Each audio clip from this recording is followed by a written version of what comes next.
අද වෙද්දි කොළඹ නගරය ඇතුළත ඉඩමක් ගණ්ඩව කියන්නේ සාමාන්‍ය කෙනෙකුට තරමක් අසීරු ඉලක්කයක් වෙලාද. ඒත් ඒ ගැන කනගාටු වෙන්න එපා. 2026 නවතම දීපල වෙළඳාම් දත්තවලට අනුව වෙනත් කවරදාටත් වඩා කොළඹින් පිටත තදාසන්න ප්‍රදේශවල ඉඩම් සඳහා ඇති ඉල්ලුම ශීක්‍රයෙන් ඉහළ යමින් පවතිනවා. පසුගිය කෙටි කාලය තුල මේ ප්‍රදේශවල ඉඩම් මිල 20%කින් පමණ වර්ධනය වීමට බලපෑ ප්‍රධාන හේතු 6ක් තිරනවා. අපි බලමු මේ මොනවද කියලා.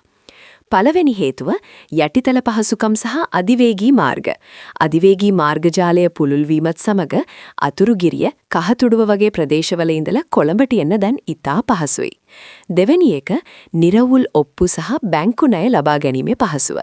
කොළඹින් පික අලුතින් සංවර්ධනය කළ ඉඩම් ව්‍යාපෘතිවල නිර්වුල් පත්තිරු සහ ප්‍රාදේශීය සභා අනුමත ප්ලෑන් තියෙන නිසා අඩුපොලි යටතේ බැංකු ණය ගන්න හරිම ලේසි.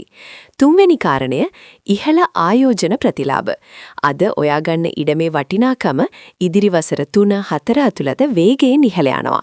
ඒක බැංකුවේ සල්ලි දානවට වඩා ලොකු ලාභයක්.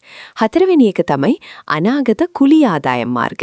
මේ ප්‍රදේශවල අලුතින් කැම්පස්, IT පාක්ස් හැදෙන නිසා ඔයා ගන්න ඉඩමේ පොඩි ඇනෙක්ස් එකක් ගහලා කුලියට දුන්නත් ස්ථාවර මාසික ආදායමක් ගන්න පුළුවන්. පස්වෙනි හේතුව නිස්කලංක ජීවන පරිසරය. සහ හයවෙනි හේතුව තමයි ජාත්‍යන්තර පාසල්, රෝහල් සහ සුපිරි වෙළඳසැල් වගේ සියලුම නාගරික පහසුකම් මේ ප්‍රදේශවලට දැන් සමීප වෙලා තියෙන එක. එහෙනම් මීළඟට ආයෝජනය සඳහා හොඳම ප්‍රදේශ මොනවද? අතුරුගිරිය සහ මාලම්බේ. අධිවේගී මාර්ග පිවිසුම සහ තොරතුරු තාක්ෂණ කලාප නිසා ඉහළම ඉල්ලුමක් පවතිනවා. ඊළඟට හෝමාගම. යෝජිත ටෙක් සිටි ව්‍යාපෘති එක මේ ප්‍රදේශය වේගයෙන් දියුණු වෙනවා.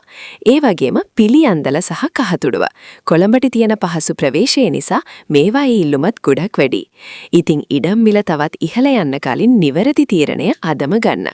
ඔබේ සිහින නිවසට හෝ අනාගත ආයෝජනයට ගැලපෙන නිර්වුල් ඔප්පු සහිත හොඳම ඉඩම් රැසක් yuvaproperty.lk වෙබ් අඩවිය හරහා ඔබට පහසුවෙන්ම සොයාගත හැකියි. ලින්ක් එක පහලින් තියෙනවා. අදම පිවිසෙන්න. වීඩියෝ එක ෂෙයා කරන්න අමතක කරන්න එපා.